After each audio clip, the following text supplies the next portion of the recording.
Alright, this is gonna be part 2. Well, we didn't drop the valve, so that's not it. But what I'm thinking is we spun a bearing.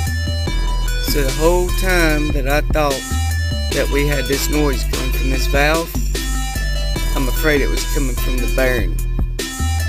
The noise was just traveling up the cylinder, making me think we had a bad valve.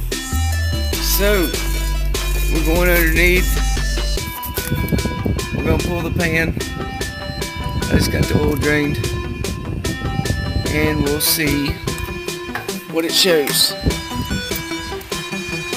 And I guess we'll go from there.